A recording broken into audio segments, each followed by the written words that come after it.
پہلے عہد لیا، پھر اقرار لیا، اور دکھایا جو ہے وہ بعد میں ہے۔ تو غور طلب بات یہ ہے کہ انبیاء کے وصال کے بعد یہ میثاق نہیں ہوا، ٹھیک ہے، یا نہیں ہو سکتا، ٹھیک ہے۔ یہ بات یہاں پہ غور طلب ہے کہ انبیاء کے وصال کے بعد کی بات یہ نہیں ہو رہی، ٹھیک ہے، نہ ہو سکتی ہے، یہ اس سے پہلے کی زمانے کی کوئی بات ہے۔ یعنی آپ صلی اللہ علیہ وسلم کے لیے قبل از پیدائش اور قبل از موت کا واقعہ ہے ہی نہیں، بلکہ یہ واقعہ ہی ہو رہا ہے، ٹھیک ہے۔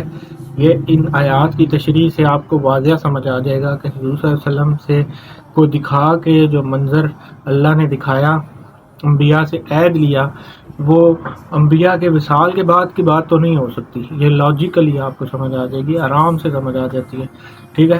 اس لیے اس ایک ذات مبارکہ یعنی صلی اللہ علیہ وسلم کے بارے میں آپ اپنی سائنٹیفک تحقیق، جو آپ کی سائنٹیفک تحقیق ہے، جو آپ کے سائنس جتنی بھی ترقی کر چکی ہو، یہ اس کو مد نظر رکھتے ہوئے آپ اس ایک ذات کا مطالعہ جو ہے یا تحقیق جو ہے وہ کرنا بند کر دیں، ٹھیک ہے۔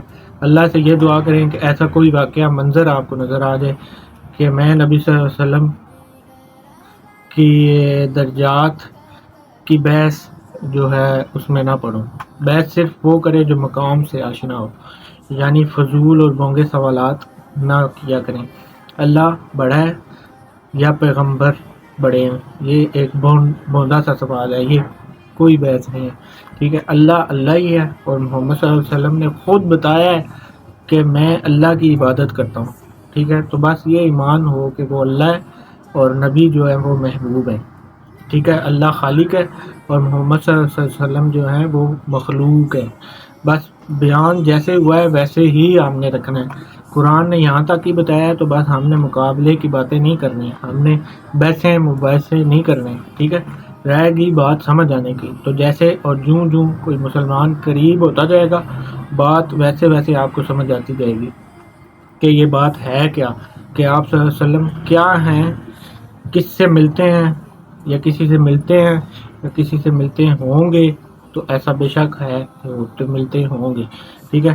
جب کسی پر کشادگی ہوتی ہے تو یہ مشاہدے کی بات ہے، ٹھیک ہے۔ یہ بات جو ہے علم کی بات نہیں ہے، یہ مشاہدے کی بات ہے۔ اللہ کرے کہ یہ بات پوری امت کو نظر آ جائے، پھر کوئی بحث نہ کرے گا انشاءاللہ، ٹھیک ہے۔ تو جو لوگ حضور صلی اللہ علیہ وسلم کی بات اس لیے کرتے ہیں کہ ان صلی اللہ علیہ وسلم کا معاذ اللہ مقام کم کریں گے، تو وہ لوگ حضور صلی اللہ علیہ وسلم کا مقام تو ہرگز کسی صورت مقام جو ہے کم نہیں کر سکتے۔ بس وہ ایک دوسرے سے یا ہمارے سے یا آپس میں ایک دوسرے سے جھگڑا کرتے ہیں، بس وہ یہ کر رہے ہوتے ہیں، وہ مقام تو ہرگز کم نہیں کر سکتے، وہ بس ایک دوسرے سے جھگڑا کر رہے ہوتے ہیں۔ یہ انسانوں کا، امتیوں کا یا فقوں کا آپسی جھگڑا ہے۔ جھگڑا یہ نہیں ہے کہ حضور صلی اللہ علیہ وسلم ہیں کہ نہیں ہیں، تھے یا چلے گئے، یہ جھگڑا نہیں ہے۔ جھگڑا ان کا آپس میں ہے، امتیوں کا ہے، آپس میں فقوں کا ہے، ذاتی جو جھگڑے ہیں وہ ہیں۔ ایک پیغمبر کا مقام سمجھنا بڑا ہی مشکل ہے۔ صفات کبھی بھی پیغمبر نہیں بناتی، ٹھیک ہے، یہ بات ذہن میں رکھیے۔ ایسی ساری صفات جو ہیں کسی انسان میں ہوں تو وہ زیادہ سے زیادہ امتی بنائیں گی اسے، ٹھیک ہے۔ جتنی بھی صفات ہیں وہ زیادہ سے زیادہ اس انسان کو امتی بنا دیں گی۔ صفات پیغمبر نہیں بناتی، اللہ کی ذات جو ہے وہ پیغمبر بناتی ہے، ٹھیک ہے۔ اب اللہ کی ذات کسی کو نبی بنائے تو وہ ایسے ہے کہ وہ کیا ہے یا کیا کر سکتا ہے، یہ سب کام، یا وہ جو اللہ نے اس کو بنایا اپنے نبی کو، وہ کیا کہے زمانے میں یا کیا بات منہ سے نہ کہے، یہ سب اللہ کے کام ہے، ٹھیک ہے۔ اللہ کہتا ہے کہ میں اپنے بندے کو معراج پہ لے گیا، تو اللہ لے جا سکتا ہے، ٹھیک ہے۔ آپ کے من میں یہ سوال نہیں ہونا چاہیے کہ نہیں لے جا سکتا، ٹھیک ہے، اللہ لے کے جا سکتا ہے۔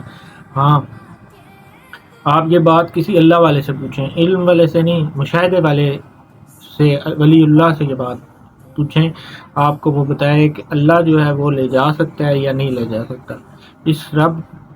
کسی کو رب ماضی دکھا سکتا ہے یا نہیں دکھا سکتا، یہ آپ اللہ والے سے پوچھیں۔ اللہ چاہے تو مستقبل بھی دکھا سکتا ہے، بے شک دکھا سکتا ہے، لہذا اللہ جو چاہے یا جو چاہے وہ کیا کیا نہیں کر سکتا رب، ٹھیک ہے۔